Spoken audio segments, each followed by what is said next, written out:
Here is some, here is some information navigating the Zoom webinar.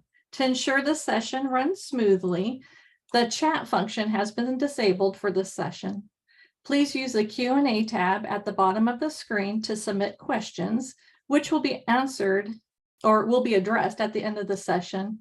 Not all questions will be answered during this session, and CCLD may need to follow up with some response. We will not be answering questions in writing in Facebook Live tonight. If you have questions specific to your program, please contact your licensing specialist who can follow up with you directly.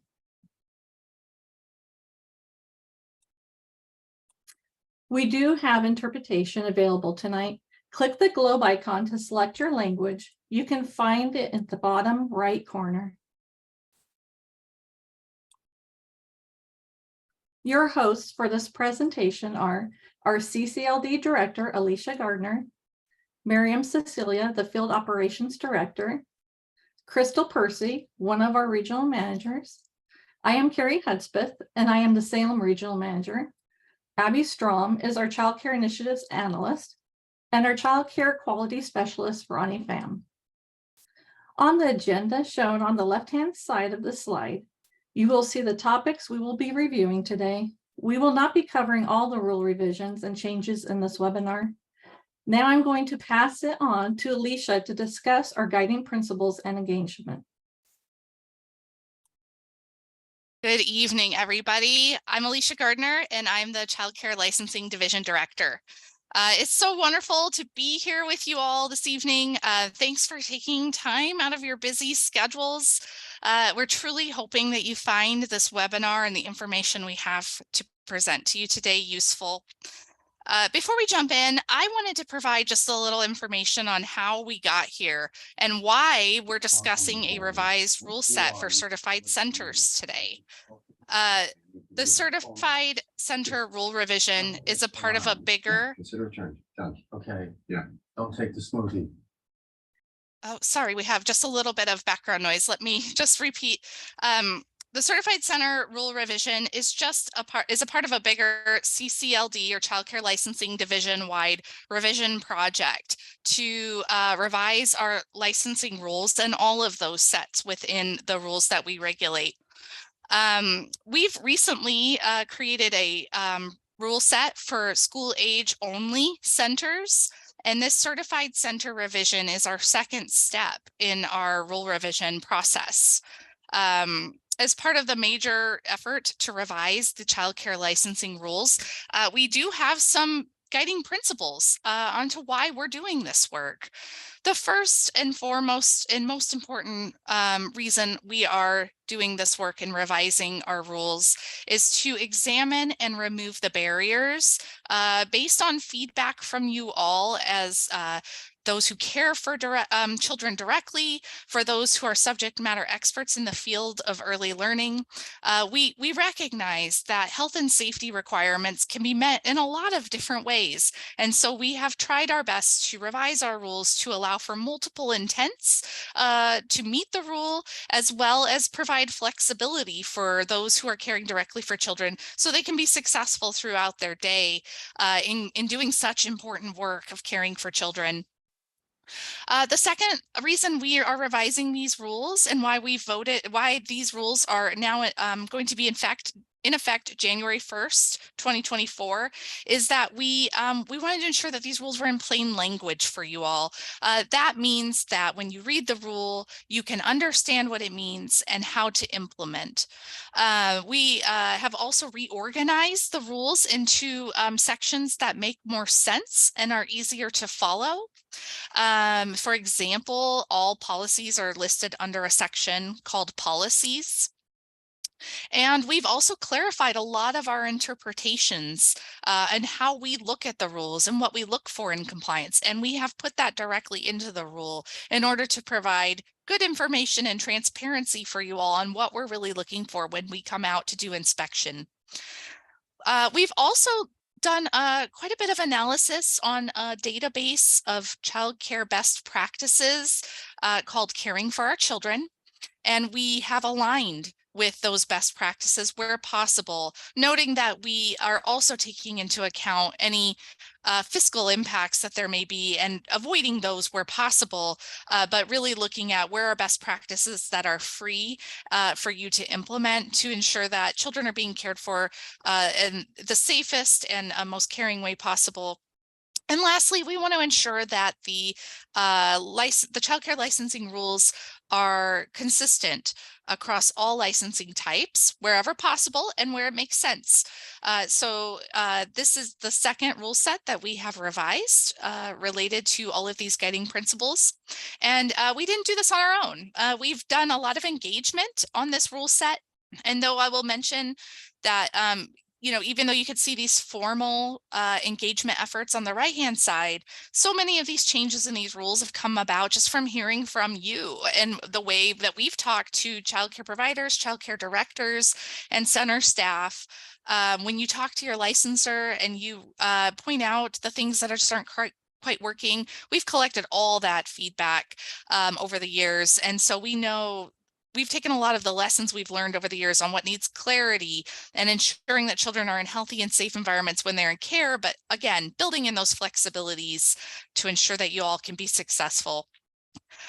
We hope that you see the efforts in this rule set and in this webinar this evening, and that you find these rules to be more useful to you as a guide as you go about your day in caring for kids. Next slide, please.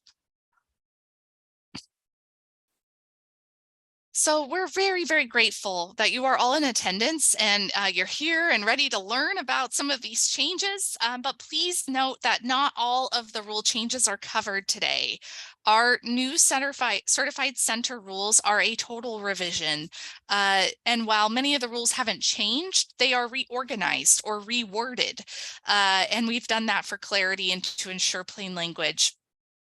Because there's a lot of changes. We have supports beyond this webinar set up for you.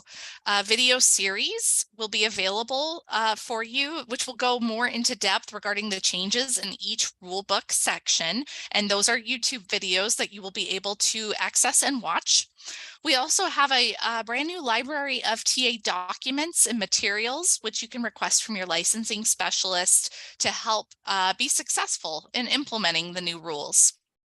I will also say your licensing specialist is your best resource if you have questions specific to your program. So if we do get any questions today related to the specifics of your program, we will likely refer you to your licensing specialist.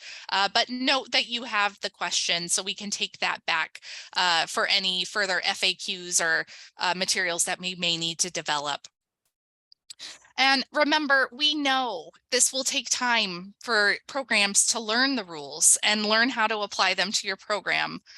Starting in January, when these rules take effect, your licensing specialist is also going to need to take time at your next visit to make a plan with how you're going to come into compliance with the rules and what your next steps are. We know that this is going to take time, and we will be spending the next year providing a lot of assistance and teaching to you all and giving you ample time to come into compliance with the new rules and the new changes. And while our licensing specialists have received quite a bit of training on the new rules, and they'll be ready for you in January when they come out to do your visit, whenever that next visit is, we do know that applying new rules to specific program needs may take some time for staff to reflect upon, or they may even need to bring it back to their office to discuss or look a little bit deeper into. And so we're all in a learning space with these new rules, and our system recognizes that, and we will come alongside you. And while you work on implementation, just know that we are here to help you. It's time. So I hope that you take that, and anytime you have questions, just contact your licensing specialist, call our customer service line, and we are here for you to answer your questions. Okay, so now it's time to actually dig into the content. So I'm going to pass the slides over to Crystal Percy, one of our regional managers, who's going to kick us off with covering, starting off with the changes to duties and qualifications for certified center staff. Thanks, Crystal. Thanks, Alicia.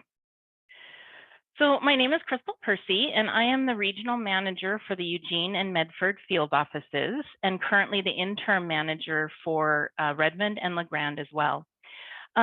So we wanted to start today with pointing out a change to the director's responsibilities.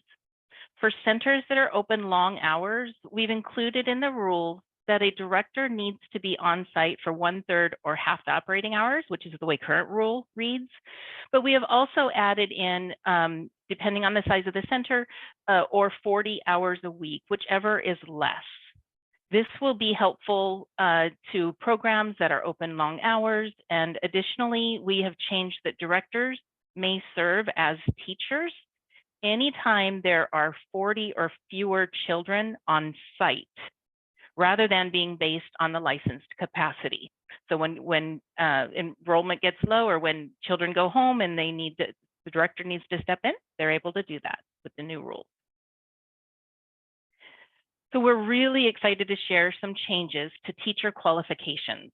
We've added an allowance for family child care experience, certified family, registered family, for that experience to count toward the new requirement of only needing 750 hours of experience to move to a teacher role instead of 1,500 hours.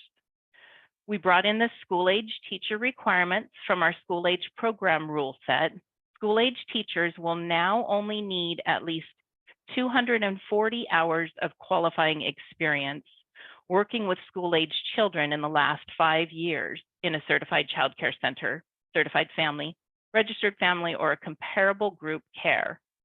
This section of rule only applies to a teacher who is solely in a school age classroom though. If they move over to cover in the preschool room, they have to meet preschool teacher qualifications. And then finally, a teacher only needs to be a step 6 in the Oregon Registry to be qualified under the new rule.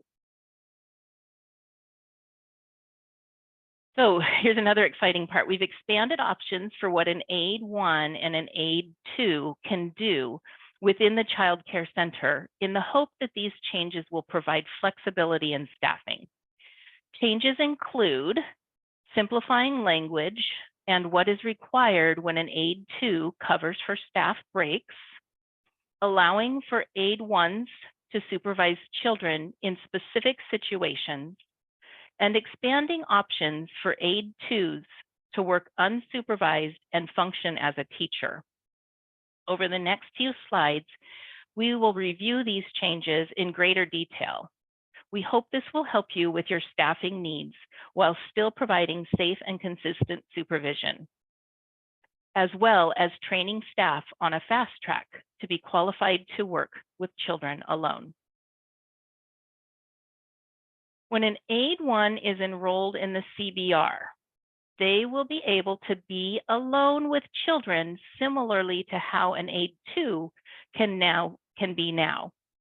So according to the new rules, Aide 1s can be alone to take a child or a small group of children to the bathroom or when providing minor medical treatment. If a child is sick, an Aide 1 will be able to supervise them while you are waiting for the child to be picked up. The new rules also allow Aide 1s to supervise the area where children are resting if all the children are at rest. Oh, and by the way, the rest time supervision rule has been teased out in these new rules, so be sure to check it out. Finally, an Aide 1 will be able to supervise a group of children who are participating in a contracted service. Just remember, Aide 1s who are alone with children must be at least 18 years of age because they have to be enrolled in the CBR if they're going to be alone with kids. Now, Aide 2s will be able to act as a teacher, excuse me, and be alone with children to cover breaks. Current rule does allow for Aide 2s to be alone with children while they are transporting the kids, and this rule has not changed. But we're excited to let you know that an Aide 2 will be able to substitute for a teacher for up to 2 weeks in a classroom where they have been working consistently already. This is actually going to be really good for kids as well, because when their teacher is out, they will be taken care of by someone who already knows their individual needs and is familiar with the classroom routine. If for some reason you need the aid 2 to substitute for longer than 2 weeks, please contact your licensing specialist to work out a plan. Finally, at the discretion of the director, aid 2s will be allowed to function as a teacher while participating in a teacher training program if there is a teacher or a director qualified person in the facility. We'll talk more about that on our next slide. So an aid 2 can now function in your center as a teacher while participating in a teacher training program. Requirements on how teacher training programs might work for your staff can be discussed with your licensing specialist, but in general, the aid 2 who is in the training program must complete a minimum of 50 clock hours, with 10 of them being in human growth and development, core knowledge category, 10 in the understanding and guiding behavior core knowledge category, 10 in the learning environments and curriculum core knowledge category, along with 20 additional training hours in any 2 other core knowledge categories that they choose. If the teacher in the training program will be in an infant or toddler classroom, half of the overall hours must be in infant toddler specific topics. During the training program, the individual must complete a minimum of 12 hours of training per month. Training completed within the last 5 years may be applied to this requirement. In addition, either directors, a teacher assigned to provide mentorship, or a consultant must complete at a minimum twice a month feedback sessions for 4 months with the aid in the teacher training program. Progress on the plan, feedback sessions, and training must be documented, of course. Child Care Licensing Division has created templates and resource documents to support directors in developing teacher training plans for their staff. If you are interested in learning more about the teacher training program, please contact your licensing specialist and they'll help you work through it. So we have made some changes to the trainings that are required. Any center that is licensed for infants must now have all staff except cooks complete the Safe Sleep training, even if they are not assigned to the infant classroom. Securing this critical training in combination with allowing teachers to have less experience to work was critical in order to ensure infants are protected when they are the most vulnerable. The bonus is this training is free and will count toward your staff's annual training requirement. Additionally, aid 2s and substitutes who work 240 hours or more during the licensing year will now also have to complete 15 hours of ongoing training. Keep in mind, these aid 2 training hours are especially important now that they can be alone more frequently with children, and also they require less experience overall to become teacher qualified. Finally, directors must now have at least 10 hours of training in the program management core knowledge category within the first 12 months after being named into the position. This is a one-time thing that current directors may have already accomplished. The intent of this requirement is to set new directors up for success in administering a child care program. So as I just said, the program management training hour requirement is required for all directors who are currently or in the future in a director position. So for new directors as well as current directors. New directors will have 12 months from their hire date to complete their 10 hours. Current directors, we'd like for you to work with your licensing specialist to develop a plan with a reasonable timeline to get them done. Please note though, that if you have already had some program management training hours and they're showing an ORO, they will count toward this requirement. For example, if someone already has 7 program management hours, no matter when the training was taken, the director will only need to complete 3 more hours. This requirement does not apply to substitute directors unless their position changes to a director. And then at that point, the newly appointed director will have 12 months to complete 10 hours in program management. As a part of the work to examine barriers to success and build in flexibility for facilities, you will no longer see reference to child safety locks or child-proof locks in this rule set. We know in the past this has been one of the more frequent observed noncompliances that we see, and many programs have called Child Care Licensing Division frustrated by the rigidity of the previous rule, which only allowed storage of hazards behind a child-proof lock. Well, we look closely at how programs could meet the intent of keeping hazards inaccessible, but also recognizing many classroom environments are different and hazardous materials could be inaccessible through other methods. So instead of requiring only a child-proof lock, we have added some additional options. We start by generally saying that hazards need to be inaccessible to children. We've provided several options for keeping hazards inaccessible to allow for different environments, different age classrooms, different locations. So your first option would be to actually secure with a child safety device, such as a safety cupboard lock or doorknob device. That's what we've been doing all along. You can still continue to do that. Your second option would be to go ahead and lock it up, such as in a locked room, a cupboard, or a drawer. The third option is you can have things secured if they are properly behind a properly secured child safety gate. So an area of the room where your hazards are, if there's a properly secured child safety gate, we consider that child-proof. In a cupboard, or rather not child-proof, we consider that inaccessible to children. In a cupboard or on a shelf that is not within reach of any surface from where a child could stand or climb. And this is especially going to be helpful in infant and toddler classrooms. As long as there's no way a child could climb up onto the cupboard or shelf, then you can store the hazards there. CCLD has added some specific rules for small programs.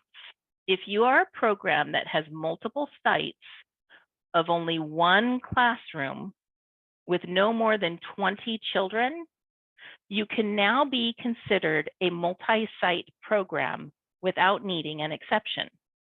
This will allow you to have one multi-site coordinator who oversees several sites without needing a director at each location. If you are a program with multiple sites that are licensed for over 20 children, a director is still required to be on site at those programs. The intent of this rule is to allow for very small one classroom centers to function with limited staff on site and allow for multi-site coordinators to take on the administrative responsibilities. One of the most exciting additions to the new rule set is a new ratio table. When a program is licensed for 16 or less children, or there are 16 or fewer children on site, the program can use the mixed age ratio table instead of the standard ratio table. So here it is. This is what the new ratio table looks like. The ratio table is only allowed to be used when the attendance of the entire center is 16 children or less. The intent of this rule is to allow for less staffing during low enrollment days, such as holidays or in the morning or late afternoon, when there are less children present in the center. Anytime your enrollment is 16 or less in the entire center, the ratio table may be used. So if your center is very small and your license capacity is 16 or less, you may use this ratio table consistently in your program. The ratios are driven by the number of children who are under 24 months of age. So to use this chart, you first look at the yellow column on the right, and you select the row that represents the number of children present under the age of 2. Then you look across the blue row and at the top of the table and find the number that reflects the total number of children in care of all ages. So if you have 3 children under 24 months and 12 children total, you would need to have 2 caregivers with the children. Another example is if you have 7 children under 2 with 14 children total, you would need to have 3 caregivers present with that group of children. Now, in order to use these mixed age ratio table, a classroom must be equipped to meet the needs of all age groups in that room. For example, if you have infants in the mixed age group, you must have infant equipment present in the classroom. Additionally, very small infants must have their own dedicated space within the room so that they are protected from foot traffic of the older children. There must be at least 1 teacher qualified staff person in the group for just one of the represented age groups in the room. And if infants and toddlers are present, a teacher must be qualified to work with that age group. Updates have been made to the outdoor play area rules. We now have a new allowance to use an outdoor space that is not connected or in direct control of the facility, such as a nearby park. No more exceptions needed, just a plan that is approved by CCLD. The plan must include a number of details, such as how far away the outdoor space is from the center, how you'll get the children to and from the outdoor space, any risks or considerations to protect children while getting them to the space, availability of restrooms, and how you will proceed if you're in this space if a child gets hurt. For outdoor play spaces that are in the direct control of the center, we have also added more detailed rules about ground cover rather than referring to the CPSC guidelines. We now list the specific required depths of fall zone materials as well as the type of ground cover that is allowed. Additionally, we spell out that the ground cover must extend at least 6 feet from the edge of any structure that is more than 18 inches off the ground, including swings. We are really eager to see the effect of this new rule since a recent data review showed that the largest categories of our serious injuries involved playground equipment.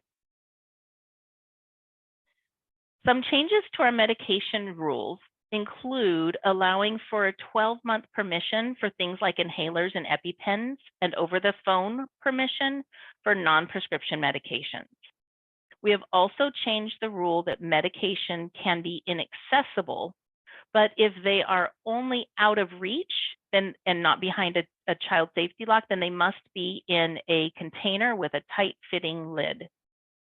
It is now in rule that emergency medications like rescue inhalers and EpiPens can be out of reach of children, but don't have to be locked up. Many of you will be very excited to hear that, so that you no longer have to, many of you will be very excited to hear that you no longer have to document that when sunscreen is applied to a child. And additionally, you are now allowed to use aerosol sunscreen if you follow the manufacturer's instructions for application.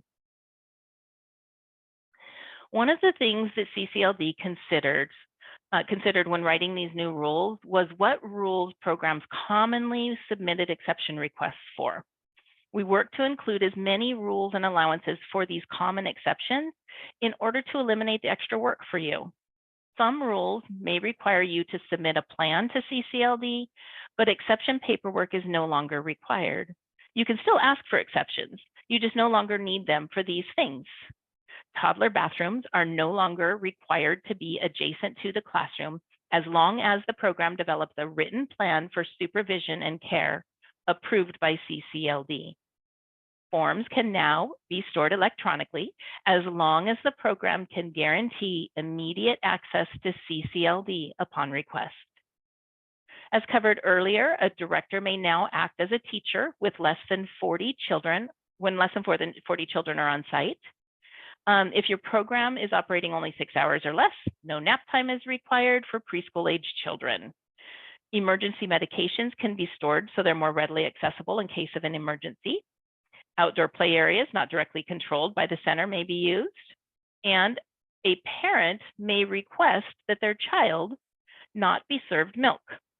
A certified child care center must obtain written parental permission to not serve milk to a specific child. This must be a case-by-case parent request for individual children, not a center-wide policy. Some of the biggest changes to added requirements that you will find in the rulebook are in both the notifications and the policy sections. We revised these rules in order to support programs with successful communication with families, and also in order to create just a couple of timeline requirements to keep track of, rather than multiple. There is a new section in the rules dedicated to notifications to both CCLD and families. The section begins with a list of things that must be reported to CCLD.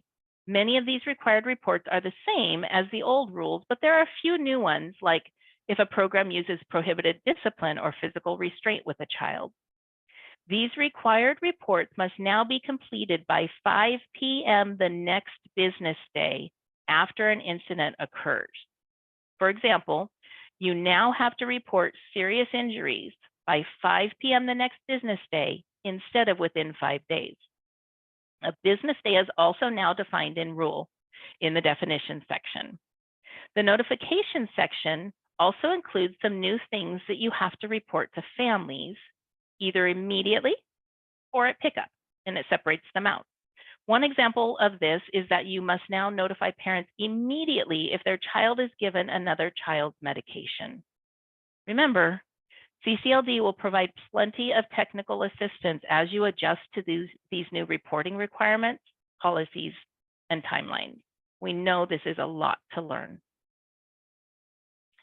So there's a new section with all the required policies listed in it. They're all together in one section.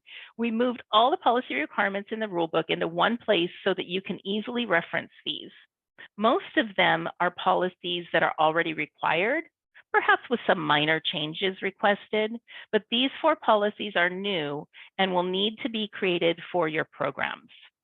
You now have to have a policy of how you're going to monitor sleeping infants. You need to create a center philosophy, a center-sponsored religious and cultural activities policy if you do any, and how staff must proceed if a child is displaying inappropriate behaviors that could endanger themselves or the safety of others. Additionally, there is a new requirement that staff and families sign something indicating that they have been provided with all of your program policies. This supports transparency and provides families with information about what they can expect from your program, and also ensures that child care staff have received them and are trained on your policies. We've updated the template child enrollment form to include the parent or guardian sign-off, as well as the declaration of viewing sign-off. We also have a resource that has been created, a document that lists all the policies and notifications that are now required. So ask your licensing specialist for the new forms or check the DELC website after January 1st. Infants are the most vulnerable children in care, and we want to ensure that while in care, we take every precaution to ensure their safety. With this in mind, safe sleep rules have been updated to align with new national guidelines set by the American Academy of Pediatrics. All previous safe sleep rules are still in place, but there are a few new ones and some clarifications that we have added. Programs must develop a policy on how staff will monitor infants while they are sleeping.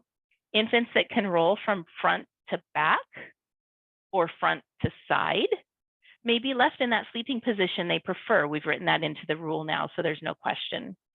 Blankets and other materials cannot cover an infant's head at any time.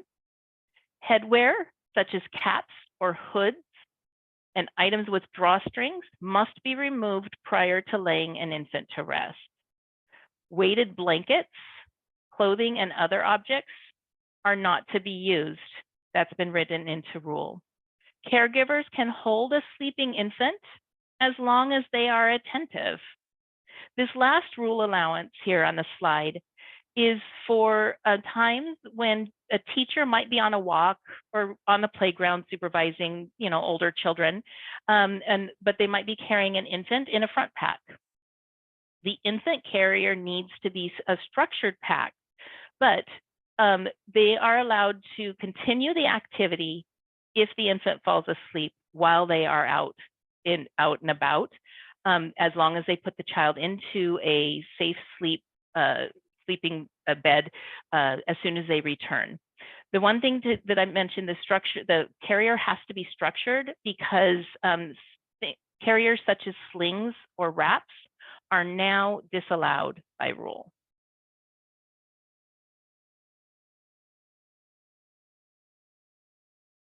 Thank you, Crystal. Now we will start the question and answer time with Ronnie and our panelists.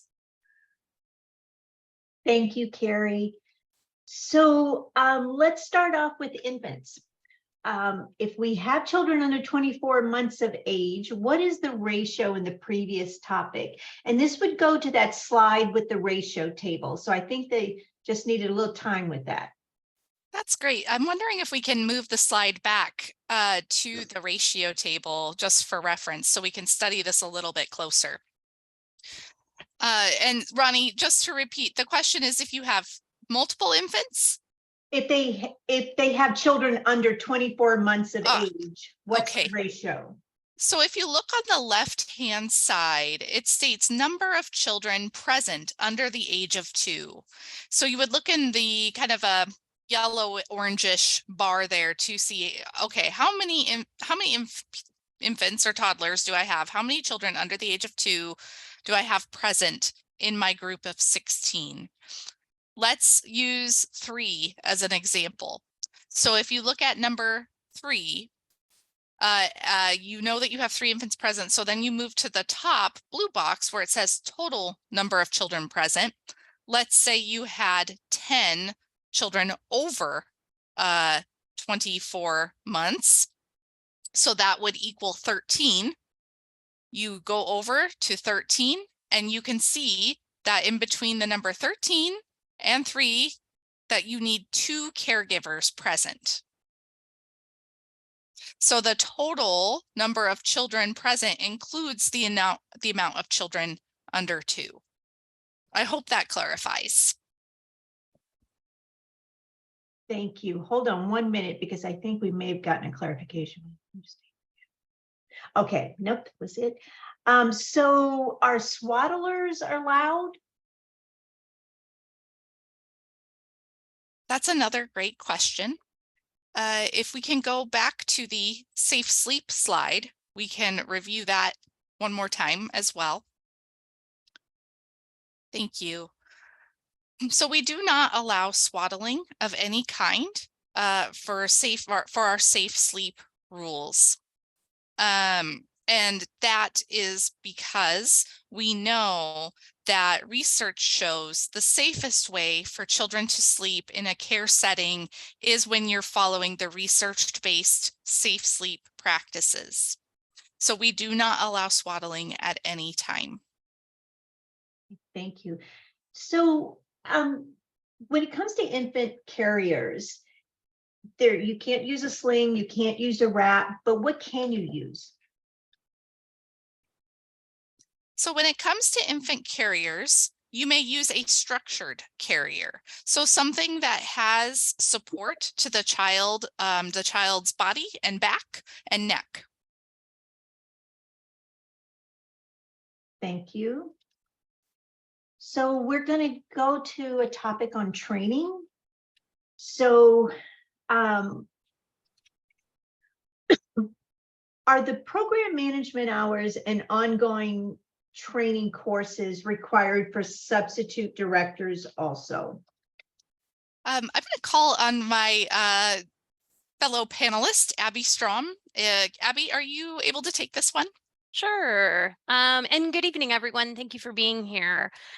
Substitute directors are not required to complete the program management hours.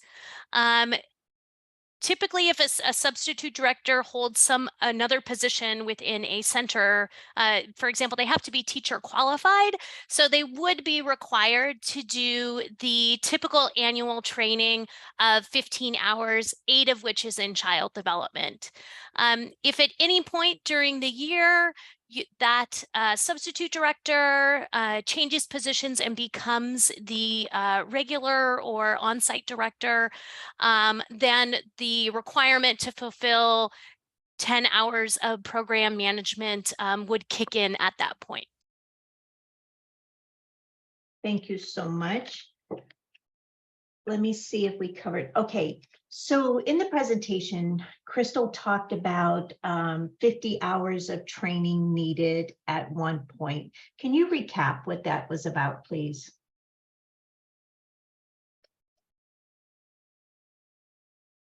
Absolutely. And I believe this is in reference to the Teacher in Training program. So we can spend a little bit of time digging more into this. This is a new option for center directors under their discretion to essentially use an aide to, as a teacher qualified staff, with some additional requirements upon that individual. So the 50 clock hours would need to be completed by a teacher in training with a minimum of 12 hours completed per month. The training that needs to be completed can be done within the last 5 years. So if there is an individual who's already gotten started, you may count that training. And we're looking for 10 hours in human growth and development, 10 in understanding and guiding behavior, 10 in learning environments and curriculum, and then 20 hours that includes at least 2 additional core knowledge categories. If you're working with infants, we want 25 of those 50 hours to be specific to infant and toddler care. In addition, we also require that the director would ensure that there are 2 times a month feedback sessions for 4 months. And in those feedback sessions, we do have requirements on what we want covered specific to CCLD rules. And in particular, we really want to ensure that our aides who are teachers in training are well equipped related to guidance and behavior, ensuring that they understand CCLD rules and requirements, and making sure that they know and are aware of your policies. So I hope that you found revisiting that helpful, and knowing that this is one of the options should you want to use it. Then not that 50 hours is required across the board, but this is a pathway so you can fast track your aides should you need one in a moment of short staffing, or if you feel like you have somebody with great potential that could become a teacher very easily, we've provided this flexibility for you. Thank you, Alicia. So could you talk a little bit about what at rest means? I'm going to pass this to Abby for this question. Thank you. And we apologize for some of the responses in the Q&A because we kind of mixed pieces around. So specifically, when we refer to, a couple of things, we now describe what rest time is and what form that can happen in. So it could be children actively sleeping. It could be children participating in quiet activities. And children must be offered an opportunity to rest. So that's kind of one piece of what a rest period or rest time is. The next part, I think, of this question really comes down to when can one staff person supervise a group of children during rest time, which some commonly refer to as the relaxed ratios during nap time. So I'm going to pull up my rule book. I'm sorry. And just to make sure that I'm getting all the components of this correct. So when one teacher, one aide 2 or an aide 1 who has CBR enrollment may supervise the area where children are resting if there are no infants in the group. So very similar to previous rules, if there are infants in the group of children, the ratio must be maintained at all times, the ratio of 1 to 4. If all children in the group are in the process of going to sleep, they are actually asleep or in the process of waking up, one staff person can still supervise the group that is resting. The center needs to have sufficient staff on site that can be summoned in order to fulfill the ratio requirements. So you do need to have enough staff on site. And then the classroom must come back into ratio when there are 2 or more children that are restless, vocal, off their cot or mat, sitting up, or interacting with other children. So we kind of describe what you might see at like the end of rest time as children are awaking, and that's when you would need to follow the ratio requirements for the age group. Thank you, Abby. That was very thorough. So our next question is around centered sponsored religious activities. Could you talk about what is considered a centered sponsored religious activity, and if it is a program that has this components and that's why parents enroll the children, do they need permission for that? Do they need to still obtain parental permission?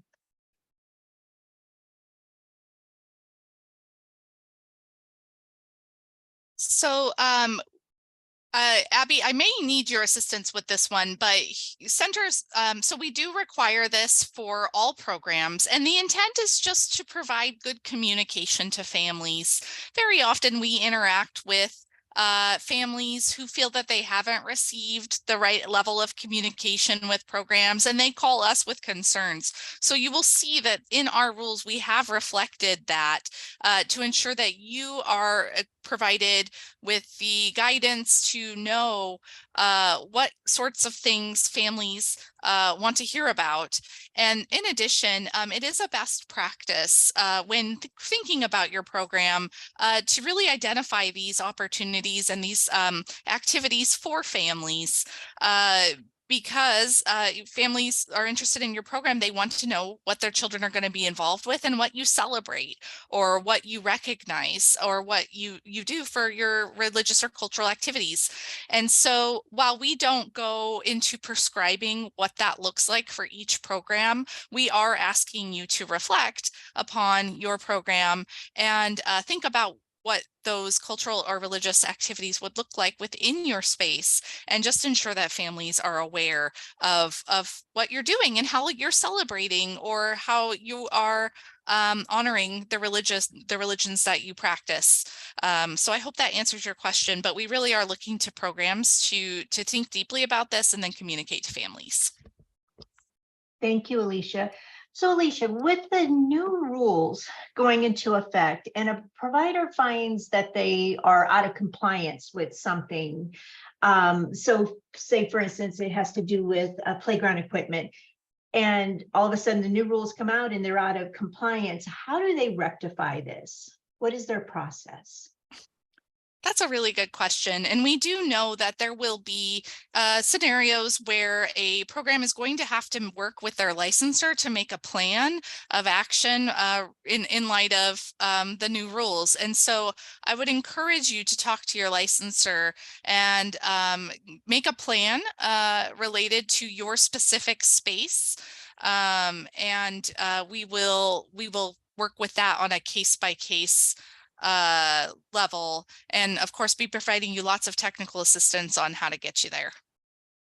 Thank you.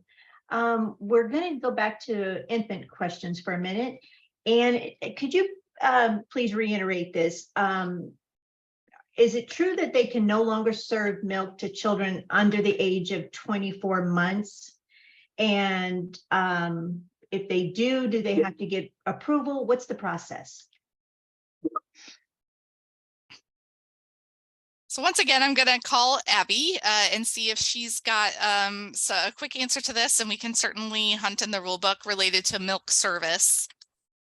And I don't think it's 24 months. I'm just going to the infants and toddler. It's going to take me a minute to find that, but I believe it's whole milk, skim milk, 1% milk, and 2% milk must not be served unless requested by the child's parents with a medical practitioner's written permission, and that's for children under 12 months of age.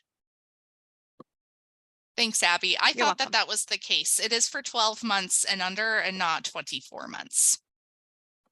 Okay, we have another question that came in from Facebook. Will all this information be available in Spanish? Will the rule books be available in Spanish? Okay. Yes. Oh, they sorry, will be. yes. They will be available in Spanish, and we are working on also getting our webinar video, YouTube series videos in Spanish. The rule books will be in Spanish, and we also have the Spanish interpretation tonight. So there is that channel there. And I'll say that the rule book is currently on the DELC website in Spanish. So it's the new rules are available in both Spanish and English. Thank you. If someone wanted a copy of the rule book, a hard copy, how would they get that? I'm going to call on our other panelist, Miriam Cecilia, to answer that question. Muted.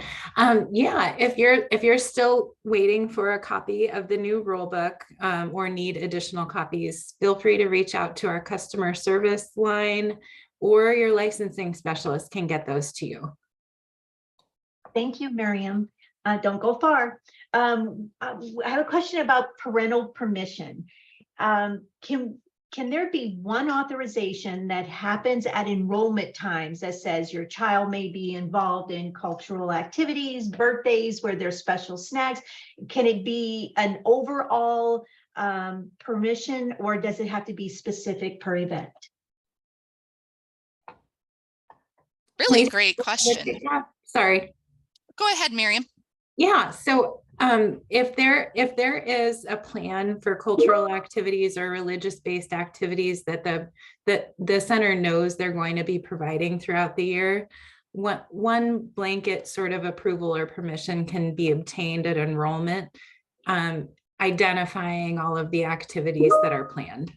So if an activity that isn't included or added, I would suggest informing the parents in an additional way. In addition, our new enrollment form, Miriam, I'm not sure if you said this, our new enrollment form is it includes all of those things. So you can reach out to your LS, your licensing specialist, to request that form. We have a question that came in from Facebook, and they're wondering about this recording that we're doing. Will this be available tomorrow? They would just want to see it again to make sure that they're understanding. And how would they access it? Abby, do you have the answer to that one? I do. This recording, as well as a copy of the slides, will be available on the DELC website. And it'll just take us a couple days to get that uploaded. But yes, a copy of this video and the slides will be available to you. And in that same location, you will also find links to the video series as well. So a lot of resources right at your fingertips. Thank you, Abby. So this question is around contracted services. So with the new rules, does an aide or teacher need to be with the instructor of a contracted service, whether they are or are not in the CBR? That is a great question. So we have two different types. We've taken contracted services and we've kind of split it into two for our new rule set. So I'll try to walk you through the requirements of each to hopefully answer the range of questions we've received around this so far. So the first thing related to contracted service is, first of all, what does that mean? So contracted services is now defined as similar to like an extracurricular activity like soccer class or an art class, something that is put together by an outside organization that the center brings in to provide additional extracurricular activities to the children in care. So when you are doing this as a certified center, you are required to send at minimum an aid 1 along with any children to that contracted service. And in doing that, you remain in compliance with the background check rules. So, and also you have somebody on site who is a part of the care model and the certified center that you have that will be able to respond in the event of an emergency or an injury and be able to provide care to that child just as you would at any time during the day that that child is in your care. So we do require that. In addition, we require parental permission to sign off on that contracted service. And in that parental permission, you must notify the families that the services that you're bringing in, they're not subject to the majority of the childcare licensing requirements. So primary example related to that would be those individuals likely do not have an approved background check with CCLD. In addition, we also have a new type of services called individualized services. These are different in that they are their supports or early intervention services that are provided to one specific child based off of a need that they may have in a care plan or an IFSP. Those children are able to work alone one-on-one with a specialist should that be in the care plan and the family signed off on that. And you will have an exception to that built into the rule regarding supervision. So for example, if a speech therapist would like to take a child out into a quieter space to work on speech therapy, that is something that is allowed without supervision of a certified center staff. And we would want to see that reflected in the care plan that you have agreed upon with the family as well as the specialist. Thank you, Alicia. So could you verify, does the emergency medication have to be in a container with a tight fitting lid or locked up? That is a great question. I know that I did put in an answer into our Q&A box.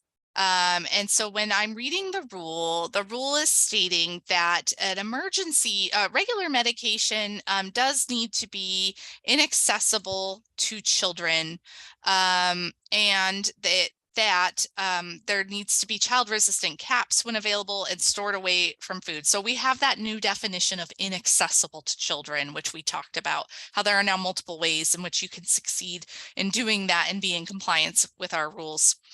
Now, if you have an emergency medication, you can place that in an unlocked container. And as long as that's out of reach of children, it's going to be in compliance. So an unlocked container could probably take the shape of many different types of containers.